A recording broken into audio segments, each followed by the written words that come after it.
Que la paix et la miséricorde d'Allah soient sur vous tous, chers frères et sœurs. Aujourd'hui, je vous raconte une histoire qui touche le cœur et révèle des vérités profondes sur notre foi et l'unité qui nous unit. Avez-vous déjà entendu parler de Janabu J, un homme dont la vie a été transformée par la grâce divine? Sa trajectoire est un témoignage vivant de la manière dont la providence d'Allah agit dans les moments les plus inattendus.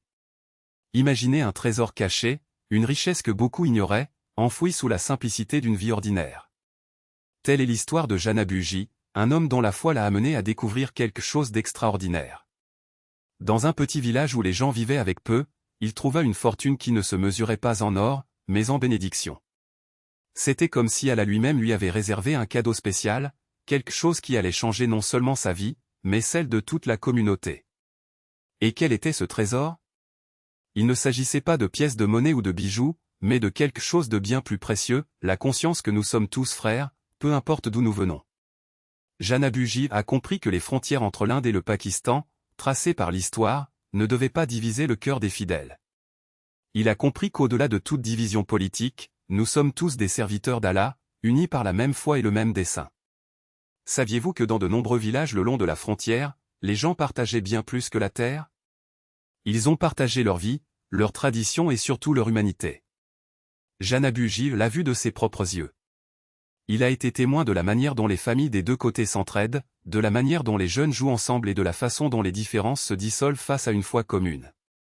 C'était comme si, l'espace d'un instant, le monde oubliait ses divisions et se souvenait que nous faisons tous partie de la même création divine. Mais tout n'a pas été facile. Il y a eu des défis, des moments où la méfiance a tenté de s'installer.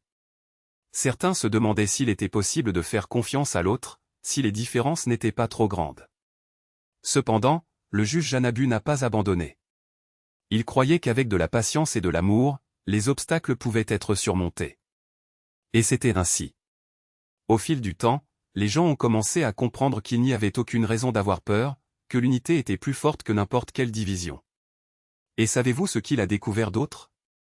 La véritable richesse ne réside pas dans ce que nous possédons, mais dans ce que nous partageons. Dans son village, les gens vivaient simplement, mais avec une générosité impressionnante.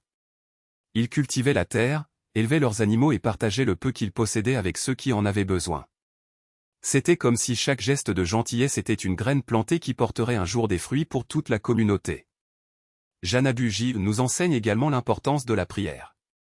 Il savait que sans la connexion avec Allah, rien de tout cela ne serait possible. 5 fois par jour, il se tournait vers le Créateur, cherchant force et conseil. Et c'est ainsi qu'il a trouvé le courage d'avancer, même quand tout lui semblait difficile. Il nous montre qu'avec la foi, même les obstacles les plus difficiles peuvent être surmontés. Aujourd'hui, nous regardons en arrière et voyons comment cette histoire s'est déroulée. L'Inde et le Pakistan ont peut-être leurs différences, mais les cœurs des fidèles restent unis. Janabu J nous rappelle que peu importe où nous sommes, nous faisons tous partie de la même famille, la famille d'Allah. Et qu'avec amour et dévouement, nous puissions construire des ponts là où il y avait des murs auparavant. Alors, chers frères et sœurs, je vous demande, que pouvons-nous apprendre de cette histoire? Quelles leçons pouvons-nous tirer de notre propre vie? La réponse réside peut-être dans le fait de regarder autour de nous et de voir comment nous pouvons être des instruments d'unité et de paix. Peut-être faut-il se rappeler que, même dans les situations les plus simples, il y a de la place pour la grandeur de la foi. Et si ce message vous inspire aujourd'hui, n'hésitez pas à le partager. Donnez-lui un like, abonnez-vous à la chaîne et aidez à diffuser cette histoire d'espoir et d'unité. Parce qu'en fin de compte, nous faisons tous partie de quelque chose de plus grand. Nous sommes tous des serviteurs d'Allah et ensemble, nous pouvons faire la différence. Que Allah nous bénisse tous et nous guide sur le chemin de la vérité et de l'unité. Amen. Et c'est précisément dans cette simplicité que réside la force de notre foi. Lorsque Mamin a vu Champa parmi les champs, il a réalisé que la vraie richesse ne réside pas dans l'or ou les biens, mais dans la capacité de voir la bénédiction d'Allah dans chaque geste, dans chaque regard, dans chaque cœur qui bat à nos côtés. Ce village, avec ses maisons modestes et ses champs fertiles, était le miroir de ce qui compte vraiment, l'unité, la gratitude et l'obéissance au dessein du Très-Haut. Et ce n'est pas un hasard si Mamin y a trouvé Champa. C'était un signe, une preuve qu'Allah guide nos pas lorsque nous sommes véritablement connectés à sa volonté. Chaque personne de cette communauté, du simple agriculteur au chef spirituel, vivait selon la même lumière de foi. Non seulement ils priaient 5 fois par jour, mais il transformait chaque prière en action, chaque parole en gentillesse, chaque regard en compassion.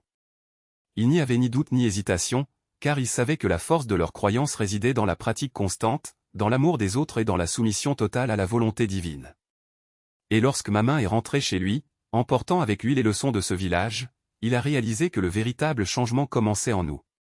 Ce ne sont pas les grandes villes ou les technologies avancées qui définissent notre spiritualité, mais plutôt la pureté de notre cœur et la fermeté de notre foi. Chaque geste de générosité, chaque mot d'encouragement, chaque moment de réflexion est une brique dans la construction d'une société plus juste et plus bénie. Aujourd'hui plus que jamais, nous devons sauver cette essence.